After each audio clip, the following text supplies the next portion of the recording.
Well, good afternoon, everybody. We have, in fact, here on the live chat, been trying to organise for another live chat um, quite a few times, but trying to get a date sorted, a time and a day sorted is sometimes problematic. But don't worry, we will keep working on it. I did have the pleasure of going to the radio rooms at Berwick for the end of season award ceremony, and should obviously congratulate first of all the promotion on putting on such an excellent evening. I know lots of people to thank for that, including our own Mythman and Steve Hayward, but also all the other people, Courtney Brothers, and not least the venue itself, a lovely venue, which is owned and run by Brian from PFL Audio, and I've known Brian for a long time. And I'll tell you what, the beer was excellent because it was beer that's sourced locally, actually here in Galashiels, well, Tweedbank to tell the truth, but at the Tempest Brewery. So if you get the chance to go along to the radio rooms, well worth a visit. As I say, most enjoyable evening, and many thanks to Mythman's other half and Alan for saving me a seat, because I'll tell you what, it was jammed solid. Interestingly enough, I did not. I didn't actually vote for Chris Harris. I voted for Leon as rider of the year. Apparently, it was a no-brainer that it was Chris Harris. But for me, if you've won the under-19s and the under-21s, then for me, he was rider of the year. But maybe a lot of people out there thought, well, you know, Leon did hold that as an individual, and also obviously competed at the Grand Prix and the SGP2, whereas of course Bomber was competing as a bandit when he was doing some of his fantastic exploits around Sherfield Park, leaving Mythman and the Oracle to simply exclaim that was unbelievable. And so in fairness, as I say, I didn't vote for Chris. I voted for Leon. And apologies, I actually voted for Bartosz as well, because, you know, Bomber does what he does, and it's kind of expected. But when Bartosz went out and did what he did, he was just as sensational. Some of the races that you know, an effort that Bartosz, Greg Blair, if you're wondering who I'm on about, but we've nicknamed him Bartosz. Absolutely incredible stuff. He was without doubt the Chris Harris of the Bullets team, and great stuff to watch. We've had five of the team. We've had the announcement of the captain, Leon, and we've had 4 other riders named. Obviously, we've got great to have him coming back. It's funny enough, it was a name that I banded around mid-season as being somebody that I would like to see back at Berwick, and that's Thomas Jorgensen. And I know he's going to be an absolute fantastic signing for us. But then also the returning Jai and obviously Nathan, having them coming back is really good, and Jonas having the, you know, 4 of those 5 were obviously in last year's team, and so of course our mind immediately swings to, well, who could be the final 2? It transpires that with the 2.5% discount you get for having a British rider, we have got 10.7 points to play with. Whether that's going to be a couple of 5-pointers, some people think that Jonas might start the season at reserve, which would be absolutely brilliant. But let's have a look at it from the point of view, supposing we were to go down the lines of having a 2-pointer ace, and then that leaves us 8.7 to play with. Now, I must also add, from a personal point of view, and I've said this many a time, you know, riders' averages, they really are a bit of stuff and nonsense, really, when you think about it. When you think that, in the Premiership, you should, going from the Championship to the Premiership, you should increase the average by 1.5. And yet most of the riders in the Premiership have an almost similar average in the Championship. Certainly not a difference of 1.5 times. So, Stuart Fleming.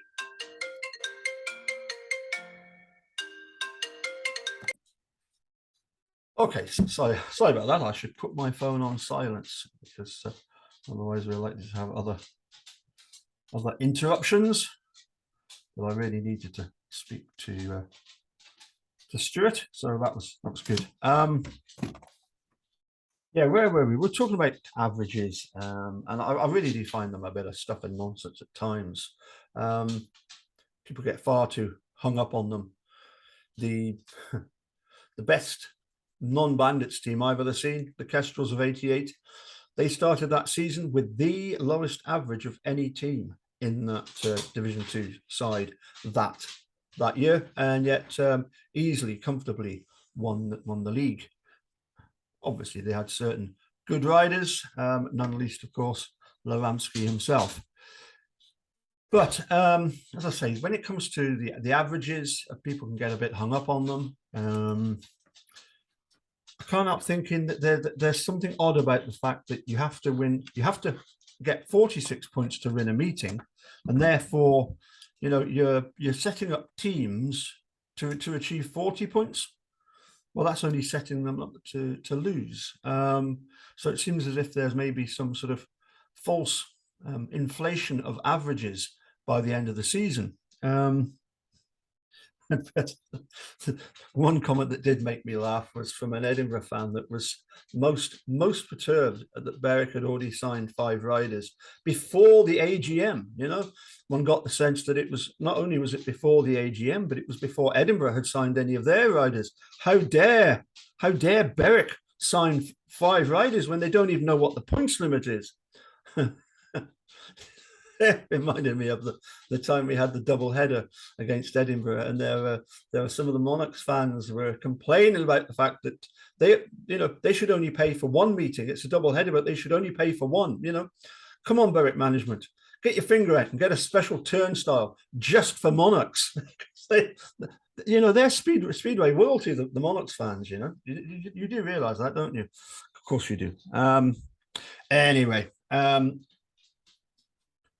As I say, it does seem a bit odd, the averages. You've got 2 teams set up to score 80 points out of a possible 90.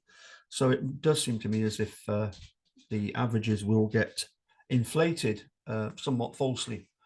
However, the one thing I don't know what average Danny Gatmeyer would come in, and I don't know what average Cody Garcia would come in.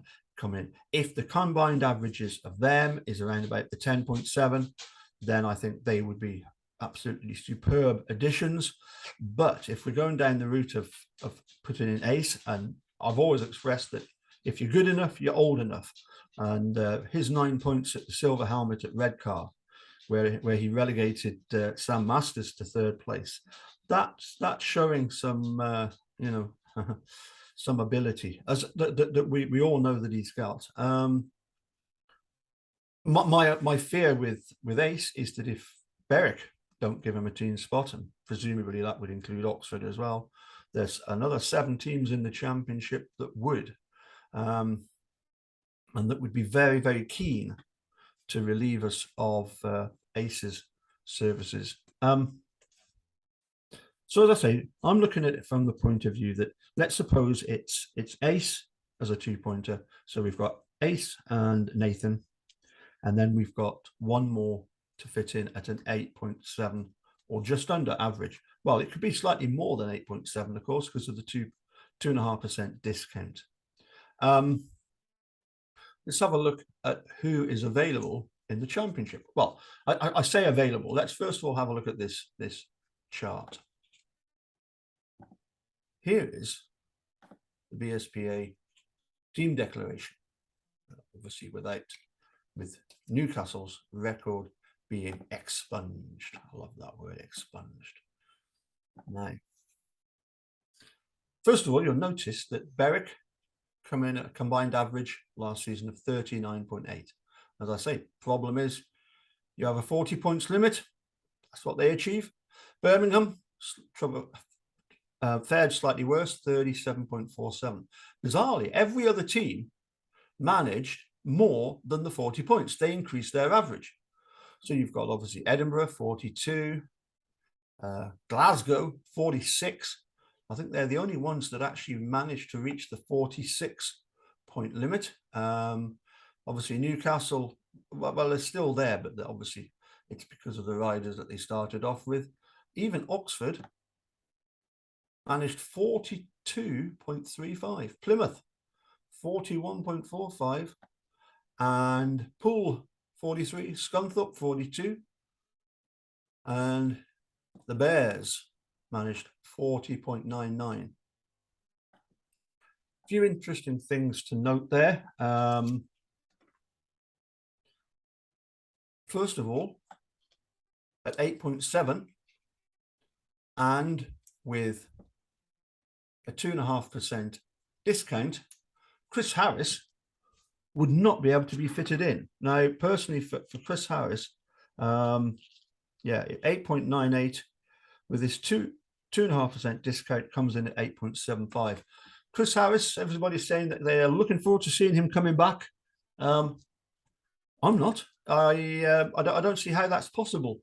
You know, if Chris Harris comes back next season with an away team, then all this talk about, well, he can't do a Saturday because of all the commitments. If he's a regular and guesting for opposition, that would be a bit disappointed. But anyway, no. In general, it would be great to see Chris back, but under what circumstances? So as I say, even if Chris was to suddenly decide, you know what, actually next year I think I'd rather stay at home and do a Saturday track, we wouldn't be able to fit him in anyway. And of course, of the others here, well, I don't want to be disingenuous to Birmingham, but obviously they've got nobody round about the 8.5 point average that would fit in nicely with our team. But it's interesting, isn't it? Because whereas us and Birmingham could field the same team as last year with just that one change, every other team in the league has to make adjustments. And interestingly enough, we'll go straight to Redcar.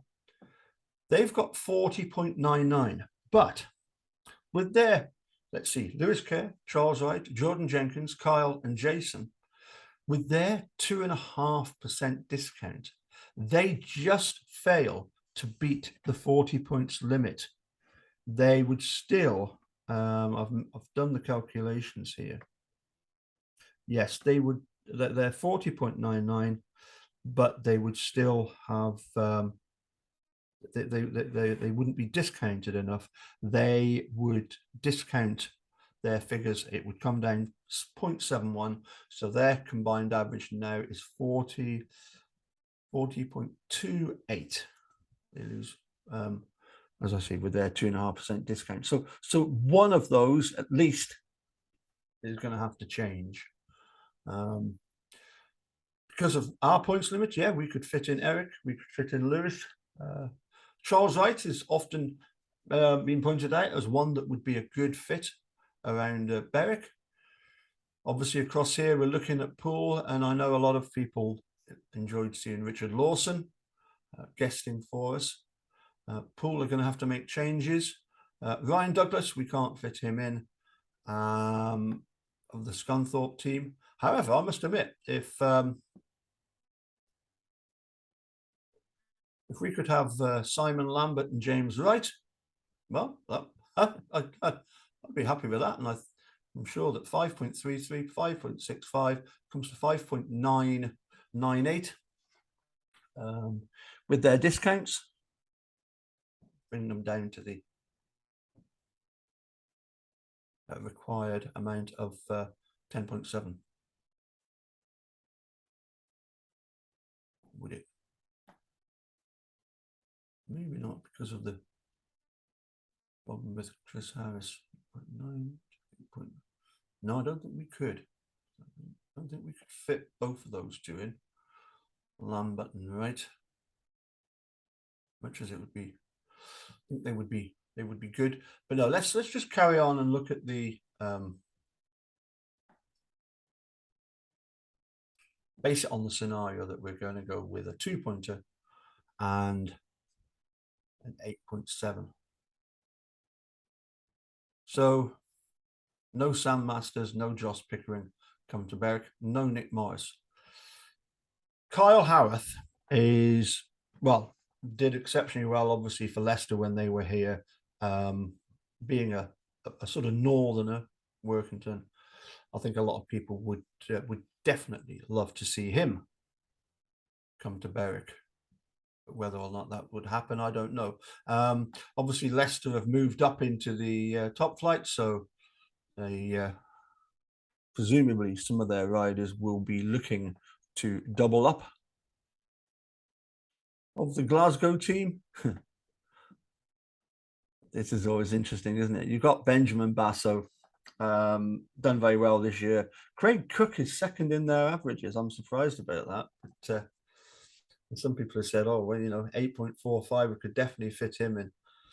Do we really want somebody who you're not sure whether he would like to come to Berwick? I don't think he's ever expressed any like of Sheffield Park.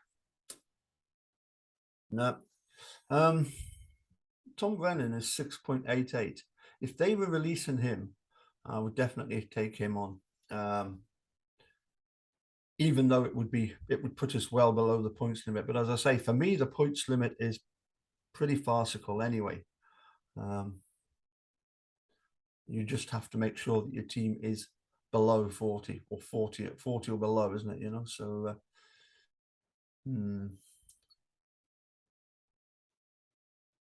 there's also, as I say, there's Richie Roll. He was on 8.17, and for Poole, because Poole are going to have to shift some of their riders. Danny King, I'm not sure about Danny around Sheffield. Don't know if it's his sort of track. Steve Roll, yep. Richard Lawson, as I say, he was very, very good as a guest. So it's going to be interesting to see who the third, the last two riders are. As I say, James Wright and Simon Lambert. Let me just quickly do that right now. So if we take Simon Lambert 5.33 plus James Wright 5.6. I wonder why he's above him in the averages. 4.65. As I say, that comes to 10.98 with the discount. With the discount, would that bring it down to 10.7? Let's just see this. 10.98. Okay, 10.98. 10.98 times 2.5%. 274.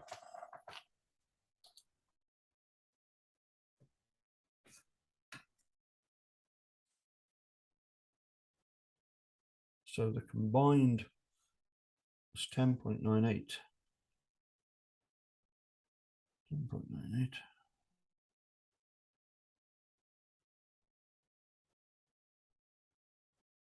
Minus 0.274 equals.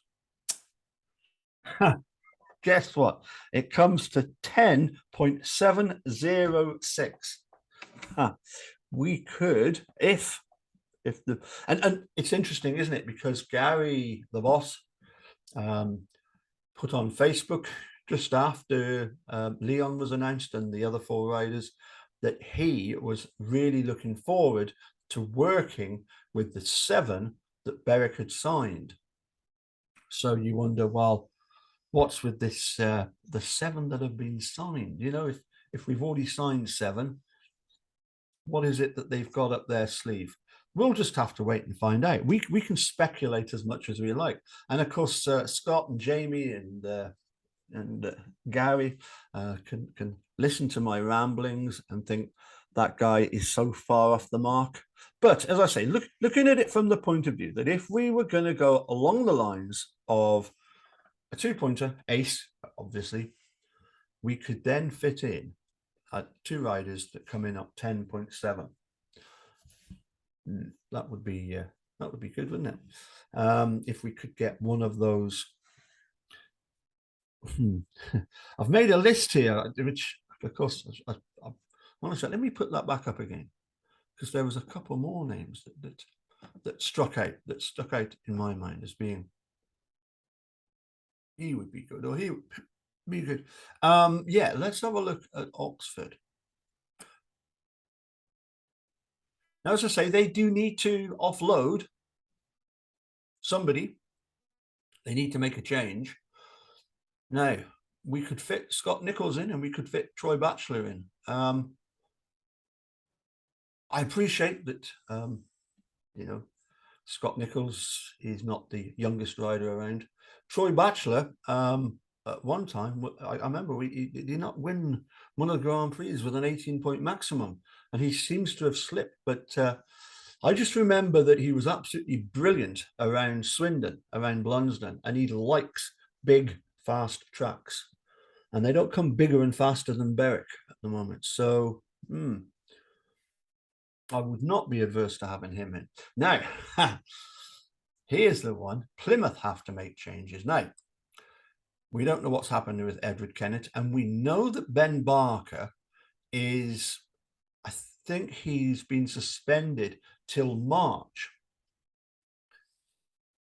Of course, there is a bit of history between Ben Barker and Berwick in that we signed him a few years back. He got very badly injured at I think it was the British final. He was out for the rest of the season. And then before we knew it, he was back riding at some other team. I can't remember if it was Rye House or something like that. But I know that there's certainly people with long memories in the Bandits supporters camp that would not be happy to see Ben back. Personally, every time I've seen Ben ride, it's been absolutely brilliant to watch. So purely from a rider point of view, that would be great. But I suppose some people would say, look, people like Ben Barker, and when you go up here to people like Craig Cook, would they be good for team morale? Would they bring certain baggage? Well, that's maybe something that the management do not want to go down. But as I say, that was very interesting. The combined averages of Lambert and Wright there. The other interesting thing, of course, is, as I say, red car. They just fail to beat the 40 minute warning, the 40-point limit. Of their team, one I'd love to see back would be Casper. I think he had a brilliant year with us previously. I don't think he had a particularly good year last year, as you can tell by his average of just 4.1. It was interesting when he guested for us, and unfortunately got injured. But when he guested for us, I remember meeting him in the stands and having a selfie with him. He'd got his Berwick t-shirt on. He'd got his Berwick jacket on. To me, I thought, wow, that is very good. Casper. Anyway, would he fit in with our plans? I suppose if he was to come in on 4.1, that would leave us with 6.6 to play with, and 6.6. That's interesting. That's what 6.8.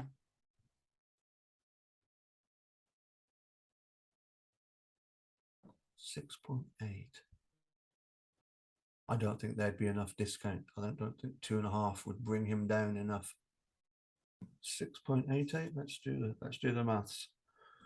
6.88 times 2.5% minus Oh, hold on a sec. Sorry, 6.88 times 2.5% equals 0.172. 0.17, not enough. No, we couldn't have. That one is not a possible. We could not have Casper and Tom Brennan. Anyway, I suppose, you know, looking at this, we begin to realise the sort of conundrums that the team management go through. But the fact that they've already announced that, you know, as I say, Gary said that, you know, he's happy with the 7 that have been signed. And obviously for us, I think it's, let's put that up again once more. I say Chris Harris, we have to say cheerio. Would have been nice to have seen him back, but he's got continental commitments, and hopefully, as I say, this isn't meant in a nasty way, but I hope that we don't get to see him regularly at Shielfield Park with the opposition team, because he is busy with his continental commitments. Leon, 7.18 with his discount, he comes in on something like 7.05. Jai is just, you know, as Mythman wrote and as Steve Hayward said at the end of season do, it really is. He really is one of these sort of quiet, sort of creeping up on you. You don't realise just how good he is, and he is absolutely fantastic. Obviously, around Shielfield. Ricky Wells, I don't know. Was he? Did he do what he was supposed to do? I think he probably did. 5.2. Jonas, average of 5. I think when he when he gets his real average, I think it's going to be a lot more than 5. Theo, I think, started on about 5.44 if I remember rightly. So he's dropped a point. I can't help thinking in the case of Theo, again, same continental commitments, almost the same as Bomber Harris. It must have taken the toll on him, particularly as he's, you know, heavily involved in Steen and Ace. And, you know, I'm sure Carrie would have been working overtime trying to get everything sorted. The other one, of course, that we're really looking forward to seeing back is Nathan Stoneman. If he hadn't clipped McGurk's back wheel, I'm sure that he would have rounded both of the opposition riders, and he would have been a contender for race of the season. So clearly, Nathan is somebody that relishes Shielfield Park and goes particularly well around it, which is the reason why they obviously brought him in the first place. So anyway, that's my ramblings. As usual, please do pop me a comment below. Give us your thoughts, particularly on who you would like to see as the final 2 bandits for this upcoming season. As I say, I suppose the final point I would make is that, you know, looking at somebody like, you know, your Craig Cooks, I only want riders that want to come to Berwick and become absolute legends and wear the black and gold with pride. And as I've said to 1 or 2 people, you know, it's a little bit like take the team that we've got, and does it pass the Alan Catanack test of, are they all racers? And I think what we've got already are definitely racers, although it could be pointed out that, of course, particularly Jai, Jonas, Thomas Jorgensen, they're good gators as well. And obviously so's Leon. You know, how he didn't end up with Ride of the Season, I don't know, but what more does he have to do other than to win the under 19 and under 21? Maybe Leon, next year you have to win the British as well. So, because I believe you'll be in the under 21 again next year and the British. So yeah, hopefully that'll be the next the next season's achievements, as well as leading, obviously, the Bandits. I know it's a huge honour to you to be the captain of the men in black and gold, and become absolute legends of the sport. Anyway, I think I've rabbited on long enough. I'm going to say cheerio and look forward to seeing you all soon. And hopefully we'll, as I say, organise a live chat. I know that Marty's desperate to try and get hold of Thomas Jorgensen, who is, as I say, the ever-smiling Thomas Jorgensen, a big favourite here at Ian, not as in physically here in Galashiels, but with the Bandits. You know what I mean, even if I don't always explain myself properly. Anyway, that's enough of me, and we'll catch you all again soon. Bye for now.